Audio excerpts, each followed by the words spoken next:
దుబ్బాక మున్సిపాలిటీపై ఎగిరేది గులాబీ జెండానే అన్న Dubbaka municipality BRS అధ్యక్షులు వంశీ కృష్ణగౌడ్ అనంతరం బీఆర్ఎస్ నాయకులతో కలిసి ప్రెస్ మీట్ నిర్వహించారు. మున్సిపల్ ఎన్నికల నగరం మ్రోగిన వేళ దుబ్బాక పట్టణంలో బీఆర్ఎస్ పార్టీ క్యాంపు కార్యాలయంలో పల్లె వంశీ కృష్ణగౌడ్ అధ్యక్షులు బీఆర్ఎస్ పార్టీ కార్యాలయంలో దుబ్బాక మున్సిపాలిటీ బీఆర్ఎస్ పార్టీ అధ్యక్షులు పల్లె వంశీ కృష్ణగౌడ్ బీఆర్ఎస్ నాయకులతో కలిసి ప్రెస్ మీట్ నిర్వహించారు. ఈ సందర్భంగా బీఆర్ఎస్ దుబ్బాక మున్సిపాలిటీ అధ్యక్షుడు పల్లె వంశీ కృష్ణ గౌడ్ మాట్లాడుతూ రానున్న దుబ్బాక మున్సిపల్ ఎన్నికల్లో 20 వార్డుల్లో అత్యధికంగా బీఆర్ఎస్ కౌన్సిలర్లు గెలవడమే కాకుండా మున్సిపాలిటీ పీఠాన్ని బీఆర్ఎస్ పార్టీ మాత్రమే కైవసం చేసుకుంటుందన్నారు. కేసీఆర్ నాయకత్వంలో ఈ ప్రాంత నాయకులు అప్పటి ఎంపీ ప్రస్తుత ఎమ్మెల్యే కొత్త ప్రభాకర్ రెడ్డి చొరవతో దుబ్బాక మున్సిపాలిటీకి గతంలో 20 కోట్ల నిధులు మంజూరు చేయడమే కాకుండా అన్ని వార్డుల్లో అభివృద్ధి పనులు బీఆర్ఎస్ హయాంలో మాత్రమే జరిగాయన్నారు. 100 పడకల ఆసుపత్రి, కొత్తగా ఏర్పడిన బస్టాండు, 1000కి పైగా డబుల్ బెడ్రూమ్లు, ప్రతి వార్డులో సీసీ రోడ్లు, డ్రైనేజీలు, కేసీఆర్ స్కూల్, ఇలా చెప్పుకుంటూ పోతే అనేక కార్యక్రమాలు దుబ్బాక మున్సిపల్ పరిధిలో సజీవ సాక్ష్యంగా బీఆర్ఎస్ అభివృద్ధికి నిదర్శనంగా నేడు మనకు దర్శనమిస్తున్నాయన్నారు. ఈరోజు దుబ్బాక మున్సిపాలిటీకి సంబంధించి ఎన్నికల వాతావరణం నెలకొన్న సందర్భంగా బీఆర్ఎస్ పార్టీ ఆధ్వర్యంలో ఈ సమావేశం ముఖ్య నాయకులను ఏర్పాటు చేయడం జరిగింది. రానున్న ఎన్నికల్లో దుబ్బాక మున్సిపాలిటీలో 20 వార్డులకు సంబంధించి 20 వార్డులో కూడా బీఆర్ఎస్ జెండాను ఎగిరేసి బీఆర్ఎస్ నాయకులే కౌన్సిలర్గా, బీఆర్ఎస్ వ్యక్తే చైర్మన్ గా దుబ్బాక మున్సిపాలిటీలో బీఆర్ఎస్ జెండా ఎగిరేయడం ఖాయమని ఈ సందర్భంగా తెలియజేస్తున్నాం. ఎందుకంటే దుబ్బాక మున్సిపాలిటీ మీద ప్రేమ ఉన్నటువంటి పార్టీ ఏదైతే ఉందో అది కేవలం బీఆర్ఎస్ పార్టీ. బీఆర్ఎస్ పార్టీ నాయకులకు మాత్రమే ప్రేమ ఉన్నది. ఈ ప్రాంతం నుంచి ఎంపీగా, గతంలో ఎంపీగా, ఇప్పుడు ఎమ్మెల్యేగా ఉన్నటువంటి కొత్త ప్రభాకర్ రెడ్డి గారి చొరవతోటే గతంలో కేటీఆర్ గారు ఇక్కడికి నిధులు 20 కోట్లు ఇవ్వడం జరిగింది. ఆ 20 కోట్ల నిధులతో దుబ్బాక మున్సిపాలిటీలోని అన్ని వార్డుల్లో అభివృద్ధి కార్యక్రమాలు జరిగినాయి. కానీ నేడు 2.5 సంవత్సరాలు అవుతుంది కాంగ్రెస్ పార్టీ రాష్ట్రంలో ప్రభుత్వం ఏర్పడి, 2.5 సంవత్సరాలు అవుతుంది మళ్ళీ కేంద్రంలో బీజేపీ ఏర్పడి, కానీ ఇప్పటి వరకు కూడా డైరెక్ట్ గా నిధులు తీసుకొస్తా నేను కేంద్ర ప్రభుత్వం నుంచి అని చెప్పిన రఘునందన్ రావు దుబ్బాక 1 రూపాయి కూడా నిధులు ఇవ్వలే. మళ్ళీ మనం రాష్ట్రంలో ఉన్నటువంటి రేవంత్ రెడ్డి సర్కార్ కనుక చూసినట్టయితే గతంలో ఎన్నికలకు ముందు కేసీఆర్ గారు ఇచ్చినటువంటి 10 కోట్ల రూపాయలను వాపస్ పంపి మళ్ళా అవే ఇచ్చి మేము డెవలప్మెంట్ యాక్టివిటీ చేస్తున్నామని చెప్పేసి కాంగ్రెస్ పార్టీ చెప్తుంది. కానీ వారి కాంగ్రెస్ పార్టీకి కానీ బీజేపీకి కానీ దుబ్బాక మున్సిపాలిటీ గురించి చెప్పుకోవడానికి ఏది లేదు, 1 రూపాయి కూడా ఇచ్చింది లేదు. మళ్ళీ ఈ 2.5 సంవత్సరాలు గడిచిపోయి మళ్ళీ 2.5 సంవత్సరాల్లో బీఆర్ఎస్ పార్టీ ప్రభుత్వంలోకి వస్తుంది, కేసీఆర్ ముఖ్యమంత్రిగా ఉంటుందని ప్రజలందరూ కోరుకుంటున్న సందర్భంగా దుబ్బాక అభివృద్ధి కావాలంటే మళ్ళీ ఇక్కడ గులాబీ జెండానే ఎగరాలి. నిజంగా కూడా కేంద్రంలో బీజేపీ సర్కార్ కానీ రాష్ట్రంలో రేవంత్ రెడ్డి సర్కార్ కానీ మెడలు వంచి నిధులు తీసుకొచ్చి 2.5 సంవత్సరాలు అభివృద్ధి చేస్తుంది. ఆ తర్వాత కూడా మళ్ళీ కేసీఆర్ గారి నాయకత్వంలో ముఖ్యమంత్రిగా ఉన్నటువంటి ఈ ప్రాంతానికి నిధులు తీసుకొచ్చి అభివృద్ధి కావాలంటే మళ్ళీ బీఆర్ఎస్ రావాలి. ఎందుకంటే మనం చూసినాం, సాక్ష్యంగా ఉంది. కేసీఆర్ గారు ఇక్కడ 1000కి పైగా రాష్ట్రంలో ఎక్కడా లేని విధంగా ఇక్కడ 1000కి పైగా డబుల్ బెడ్రూమ్లు ఇవ్వడం జరిగింది, అభివృద్ధి కార్యక్రమాలు చేయడం జరిగింది. కేసీఆర్ చదువుకున్న స్కూల్కు అత్యధికంగా నిధులు ఇచ్చి రాష్ట్రంలోనే ఒక గొప్ప పాఠశాలను మన దగ్గర నిర్మించడం జరిగింది. మళ్ళీ అభివృద్ధి కావాలని కోరుకునే వ్యక్తులందరూ కూడా బీఆర్ఎస్కే వేస్తామని అంటున్నారు.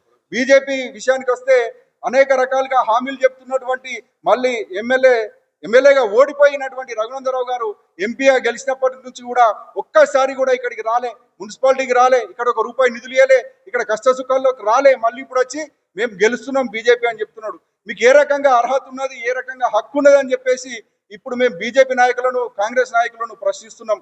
మీరు రెవెన్యూ డివిజన్ అని చెప్పేసి అంతటా హామీలు ఇచ్చిరు, ప్రభుత్వంలోకి వచ్చిరు, మరి కేంద్రంలో వస్తే, రాష్ట్రంలో వస్తే రెవెన్యూ డివిజన్ కోసం 1 రూపాయి కూడా ఖర్చు చేయలే, ఒక మాట కూడా ఇక్కడ మాట్లాడలే.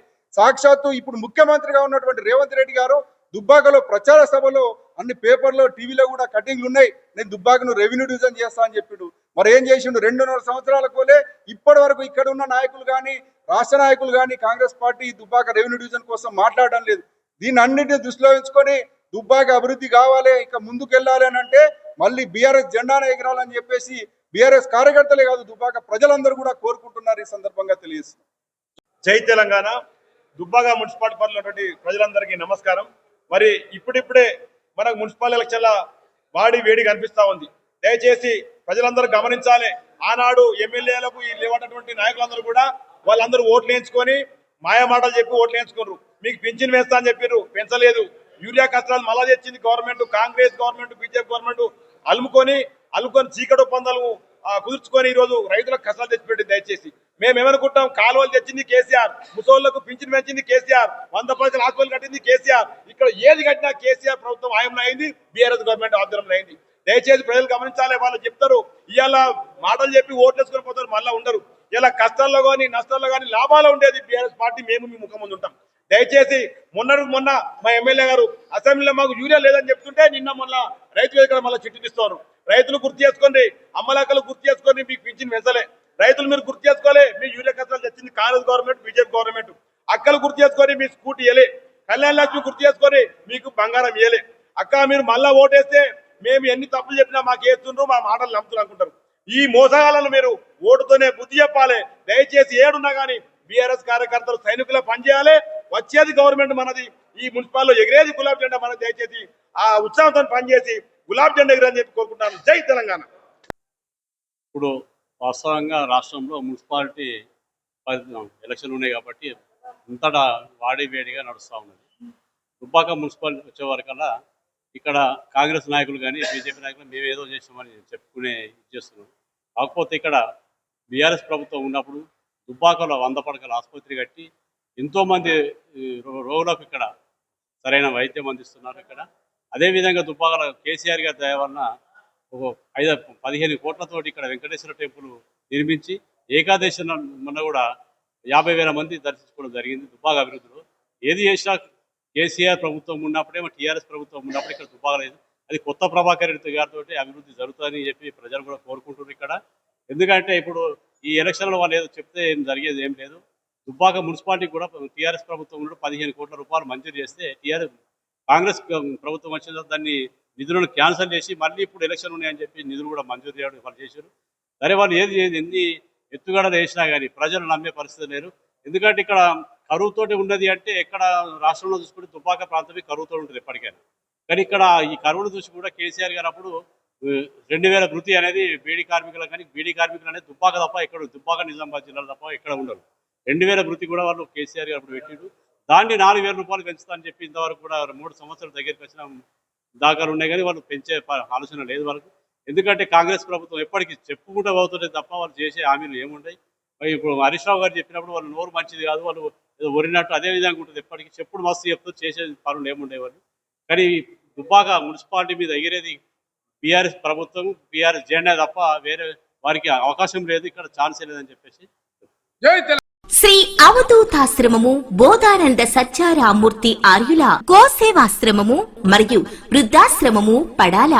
ఆశ్రమములో గోసేవ, గోవుల దానము స్వీకరించుట, మీ నవగ్రహ దోషములు పోవుటకు గోపూజ చేయబడును.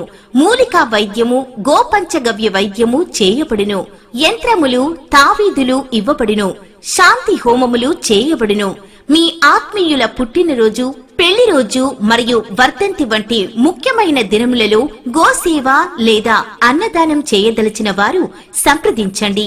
మా వృద్ధాశ్రమంలో ఖాళీలు కలవు. చేరదలిచిన వారు సంప్రదించండి.